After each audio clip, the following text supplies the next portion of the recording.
couple of things. One, you do not have to take off the alternator or get it loose. Now remember, you opened up your coolant system, so this means that you have to do the air bleeding procedure on this before you start driving the car.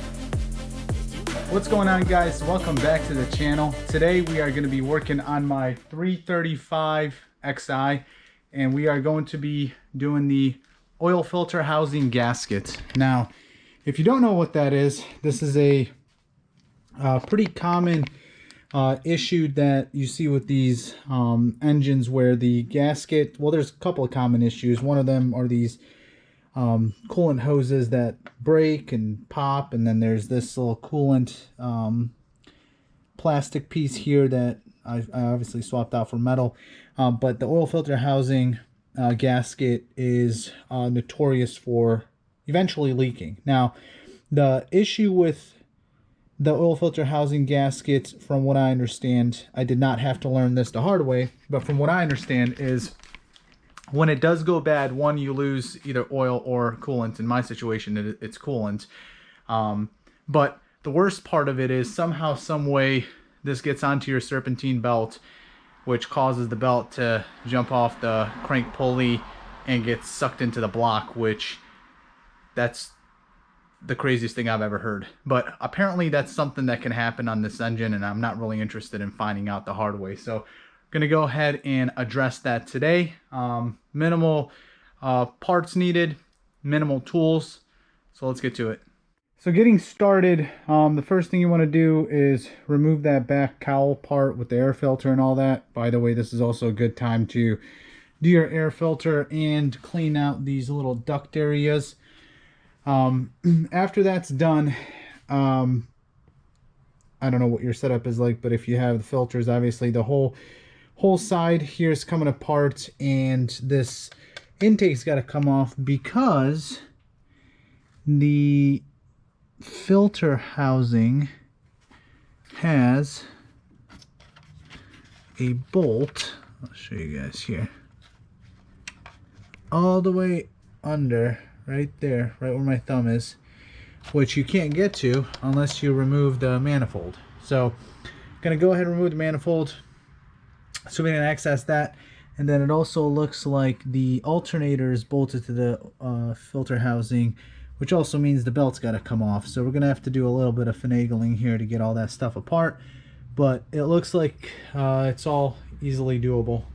So I positioned the intake manifold out of the way. You don't have to take the whole thing off, you just got to make sure you have access to this bolt here. So we're gonna go ahead, take this bolt off, this bolt off, this bolt, which goes backwards that way, which I think this has to come off, which kind of makes sense anyway. And then the alternator has got to come off, which means the belt's got to get loosened, which you do that through the tensioner down here. And then this guy should be able to pull off, and then the gasket can go on. Now, the main thing to worry about here is if you didn't drop all your fluids, which I haven't, and I probably should, but make sure you get some towels down here to catch the massive mess that this is going to make. And then the gasket should be sitting in there, so it should just be able to peel off, clean up, take back off. The more I think about it, the more I think I'm actually going to go ahead and at least drop the oil, so I don't make that big of a mess. I can do the oil change while I'm at it here, and then maybe drop a little bit of the coolant to not make as big of a mess, at least from up here. We are making some good progress here. So a couple of things. One, you do not have to take off the alternator or get it loose. When you look down there, it looks like you do, but you don't. Really, it's removal of this coolant hose here, unless you can figure out how to get this screw out that way without touching this. I couldn't do it. Took this off, put a towel down. Just be careful, because there will be coolant that comes out of here, more than I thought there would be. But once that's drained, went ahead and pulled this bolt out, this bolt, and then you have one back here. As I mentioned, this is the reason why you ended up taking off or removing the manifold. These bolts are different sizes, so the shortest one is this guy here. It's about 1.5 inches. It's down here. The slightly larger one is the one back here, and the largest one is the one up here, up at the top. So as you do that, I'm going to keep this hose connected and start taking this apart or off and just see how much oil. Oh boy, yeah, there's oil. It's coming out. Wonder how much. Hopefully not a lot. No, it's not bad at all. So here's what that gasket looks like. A little bit concerning. This doesn't look that bad. I'm not quite understanding how. Maybe it wasn't coolant. You know what? Maybe the coolant was leaking from there, but I also, it ended up coming up here. So maybe the oil and the coolant were leaking. So I'll go ahead and replace this O-ring as well as this gasket here just to be safe. Put everything together and this thing should be bulletproof. We are making good progress here. First things first, you do not need to take apart or take off these two bolts and the serpentine belt, as this alternator actually doesn't have to get loosened up at all. Looks like it when you're looking at it from here, but it doesn't. There are 3 bolts to hold this housing. As I mentioned to you guys, one back there, right there, which is the reasoning you removed or put the manifold aside. One here and one there. Now, they're all different sizes, all right? So the shortest one is the one down here, which is the reason you removed this guy. The longest one is up here, and then the middle one is back there. So I did not pull, or I didn't drop the oil like I originally talked about. I thought about it for a little bit and figured a lot of oil is going to drain down. Whatever comes out here, I can probably just clean it up. So I went ahead and undid the bolts, and here's what it looks like. So there is the culprit of my leaking. So I'm going to go ahead and clean this up a little bit. Make sure all mating surfaces are super clean. You guys see that build up there? Definitely don't want that there. So make sure you clean that up really good. Be cognizant that the dirt is not going back into that hole there.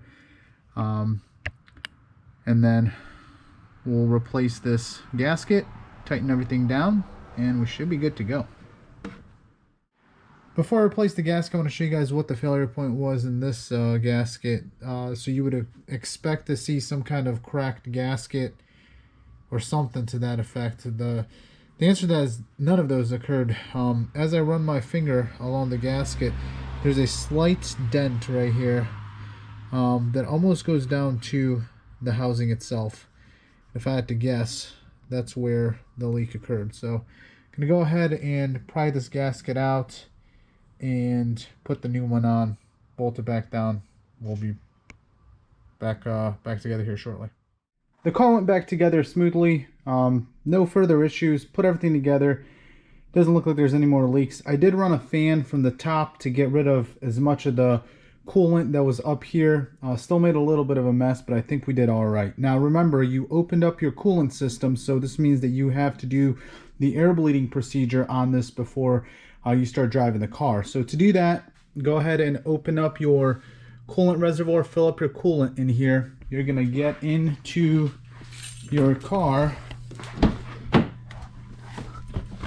and you're gonna put the car in accessory mode. You're gonna put the fan to the lowest setting and this to the highest, and then you're just gonna hold the pedal, the accelerator pedal down for about 10 seconds, and you will hear the pump start to run. I'll show you guys what that looks like here. And this is very important, otherwise you're gonna have a problem with air pockets. So you're gonna come over here and you are going to watch as the coolant runs. You can see it returning up here. And really what this is doing is just periodically running and getting the coolant to circulate all the way through, and you'll see as the air bleeds through there. This is an automatic process, so it'll stop after, I don't know, 8-10 minutes. And once that's done, just refill your overflow coolant back up and you are finished. So that completes this gasket replacement. If you guys like videos like this, don't forget to like and subscribe, and I'll see you guys in the next one.